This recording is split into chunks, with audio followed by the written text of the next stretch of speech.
having my integrity questioned, well, that's never fun. But I also knew what they were trying to do. They were trying to game the ref. They were trying to rattle me, so I either wouldn't ask certain questions or I would be hesitant about it. Thank you so much for that. I would be hesitant about asking certain questions. And that didn't work, partly because I'd been to that rodeo before. I moderated a vice presidential debate 4 years before. So I had some sort of sense of what was expected of me.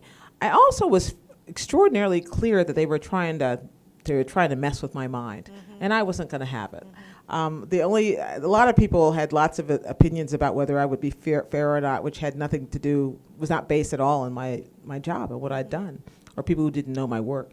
The only people I took issue with are the occasional person who I'd known, I won't name names, who I'd known for a while, who I'd call and say, why'd you say that? Because you know me better than that. And they would back down, kind of ashamed, because you get caught up in the whirl of the 24-hour cable cycle and you forget to apply common sense. So I just knew if I focused on the job, which was complicated enough, moderating a vice presidential debate, and if I focused on just getting through it, that all of the craziness would stop. And then the 2 nights before the debate, I fell down the stairs at home and broke my ankle. Oh, no.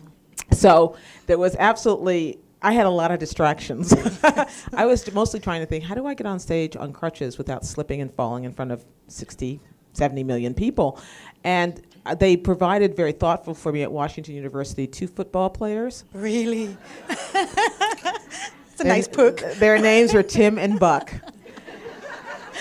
And my favorite memory of that night is them helping me on stage. Yes, indeedy do. I'd do it all over again. Smithsonian, and I was signing books, and she said, my son is biracial, and her husband was kind of standing behind her like this. Here she goes again. Here she goes again. My son is biracial, and I want to know why the media doesn't refer to Barack Obama as biracial. I said, well, he doesn't refer to himself that way. And she paused, and I said, if you read his book, he wrestled with it very publicly. What would he be? And he calls himself African American, so I just go with what he wants to call himself. And she said, oh, I hadn't thought about that. It hadn't occurred to us that we apply labels where they needn't exist.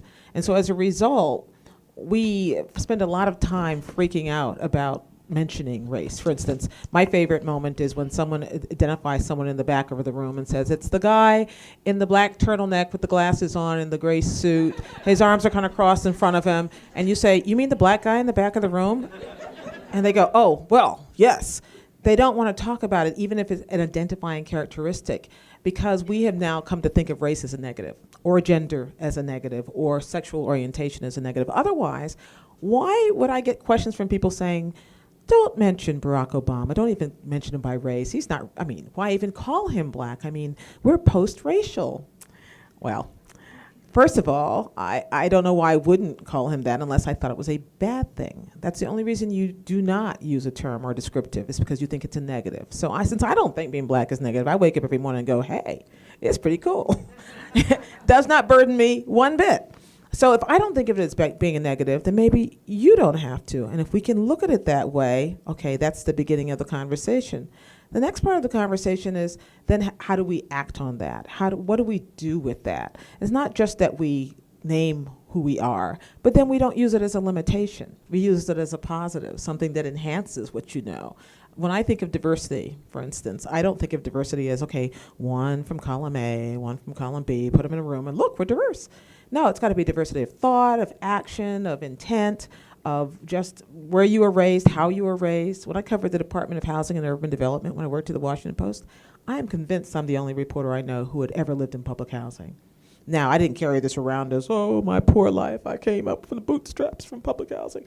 I looked at it as a way of saying, I know who those people are in those houses. I know they're not all welfare queens. I know a lot of it is circumstantial, and I can get the rhythm of where they are. And that adds diversity to my understanding. It's not diversity of race or diversity of even income. It's just a diversity of understanding. And if we can find a way to value diversity in that way, and with the little d almost, I think we then begin to have this conversation that we can have to be a healthier country, but not by telling people what they can't be called or what they ought to be called, but just finding a way of considering the politics of difference as a positive thing. You mentioned Bill and Hillary. Along with that, I want to talk about the uppity Negro concept. Because during the campaign, some things were said, and obviously they denied that they were ever implying anything negative about his race or riding on that subtle but deep rooted idea that black people mustn't rise too high. You know, don't think too hard about it. This elitist term. Do you believe them? If you really want to get Bill Clinton ticked off to this day, to this moment, raise the question, the possibility to him that anything he did or said was racist or racially motivated during that campaign. Now, ask David Plouffe, who ran Barack Obama's campaign, and he's saying, of course it was. Now, Hillary's now in the administration, so everything's fine. Right. And in fact, I think she's a very practical politician in that sense. People have said, oh, do they get along? How's that going to work? I never doubted for a moment that she and Barack Obama, once the heat of the campaign was over, would be a perfectly fine team, because she is the kind of person who puts her nose to the grindstone and does whatever is in front of her, and she works really hard at it. Bill Clinton is just, his ego's a little bit more tied up in all of this. And I believe that in his heart of hearts, he did not intend to raise that question. I guess I don't really know, but I don't think he sat there and thought, okay, I know, I'll raise the question about I'll try to remember. What he was trying to do is remind people that he was inexperienced, which is a perfectly reasonable point. That's what he thought he was doing. Mm-hmm. What people heard, because he was walking into this incredible minefield of race and the way we look at race and hear race in our society, was he tripped a lot of tripwires, which made people very nervous, and which folks frankly were waiting for. Right. People are always on the lookout for insult, and he walked right into it. And what I fault him for is he's smarter than that, and in fact one of the most skilled white politicians when it comes to speaking to black audiences. But somehow his fervor to support his wife got in the way.